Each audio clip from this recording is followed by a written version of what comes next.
What's going on, guys? I just want to do a little recap from our event from last week. So last week we were doing our shakedown at STPR, so Susquehanna Trail Performance Rally, which is one of the ARA super regional events this year. We've done this event, I want to say about 7 times now. So our first year was 2016. So we're pretty familiar with the event overall. We kind of know the general road conditions, just where everything's laid out. So this is really a good event for us to start with this new build.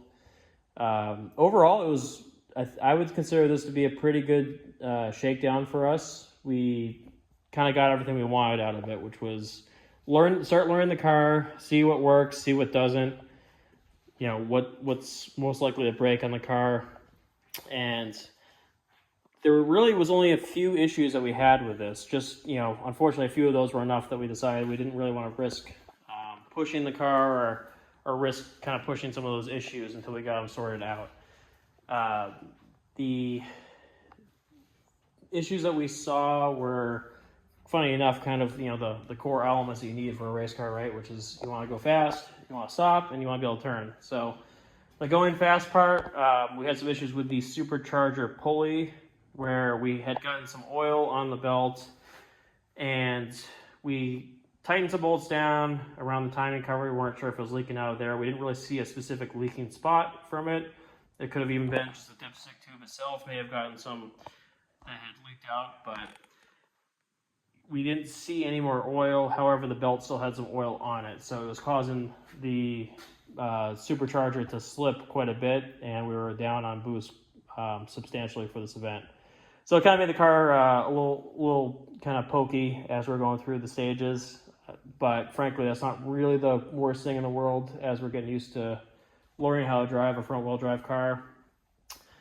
We had deleted the power assist steering in this because those systems can be a little problematic on the minis, and we decided, well, let's see if we can, you know, at this first event, get through it, and maybe the car is light enough and the steering is not like so quick that we really need to have that assist for us. But unfortunately, it was getting to be a little too much, and that was fatiguing Adam quite a bit trying to manage that, especially when we start hitting bumps and the steering wants to kind of move itself out of his hands. And then the brakes were really the one that sucked the worst. So these brakes, for whatever reason, we bled them. I don't think we have any air in the lines at this point, but it just feels like, you know, the pads are completely glazed over. And the rear ones definitely are at the moment, but overall, there was just no feeling to them, and they were very weak. So we're gonna go through, get new pads, probably like Hawk DTC 60s, and some new rotors, and start there. We'll work our way kind of back up the system, and we're gonna have to see if maybe some of the braided lines that we're using might be expanding a little bit more than the ones that we had ordered previously. If that's not the problem, then we'll have to look at the master cylinder ratio against the calipers again, although I think these should be pretty well matched at this point, so I kind of am skeptical that would be the problem. But we'll just work our way through all that stuff and see where our issues are with the brakes. But honestly, everything else on the car worked really well. The PDM system, the ECU, the dash, the kind of all the little driver, you know, creature comfort things that we put in the car, even the CarTech kill switch system, just where everything was laid out in this car worked very well compared to what we had in the BMW. So overall, very happy with that stuff. Kind of like what worked well, and what didn't work, it wasn't really devastating to us. It was just enough that we didn't really want to risk pushing issues, especially with the brakes at this event.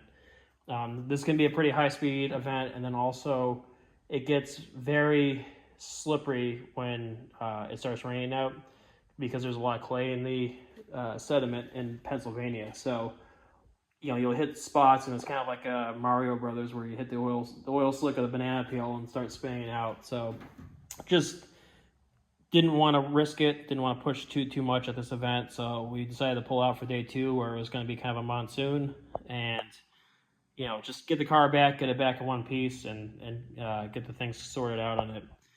From the co-driver standpoint, definitely was a bit of a learning process for us. Completely different way of having to drive the car. So it was, Adam and myself were kind of spending the time just getting used to how that works. Keep your foot on the throttle the whole time. And unfortunately, because our brakes weren't working that well, we weren't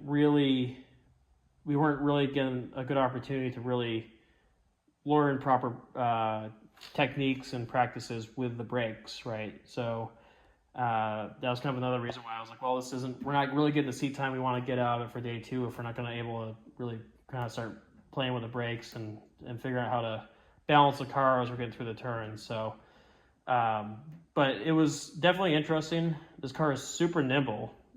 Going through some of the tight stuff, you can see where this thing will be really, really fast once we get some of these little quirks dialed out on them. From the co-driver standpoint, it's kind of an interesting thing, right? Since Adam and I have been driving together for 10 years now in rally.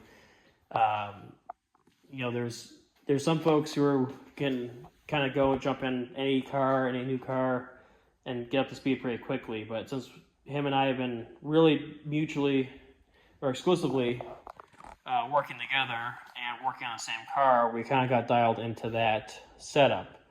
So when you go and you kind of switch over to a very drastically different setup, like going from rear-wheel drive to front-wheel drive and a different power band and different grip and everything else, the way I read notes, I kind of feel the turns in the seat. Obviously, I still glance up and look at the turns, but the way a 3 and a 4 might feel in this car versus a BMW is completely different.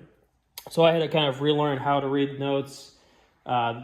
Reading at different paces than what I was used to. Obviously, it's going to be a little bit slower with this car while we're getting used to it. There was obviously some, we kind of have to build up the trust with each other in that setup where, I'm not 100% on my notes yet. Adam's not 100% yet on how to kind of feel the car out in the turns and get used to the driving dynamics of the Mini. So a lot of learning there. And we're kind of hoping we'll get some more practice this summer through some of the rally sprints. But basically, in summary, really pretty happy with the car overall. I think this is going to be quite the little monster once we get it all worked out. So stay tuned. Like I said, we'll be doing some more testing this summer. And then in the fall, we'll be going to Rally Charlevoix in Canada. And I'm really, really looking forward to that event because we've been trying to get there for like 6 years and something or another keeps getting in the way of it. So stay tuned. We'll have a little bit more footage coming up. And as we get kind of some of these other things sorted out, we'll keep you guys posted.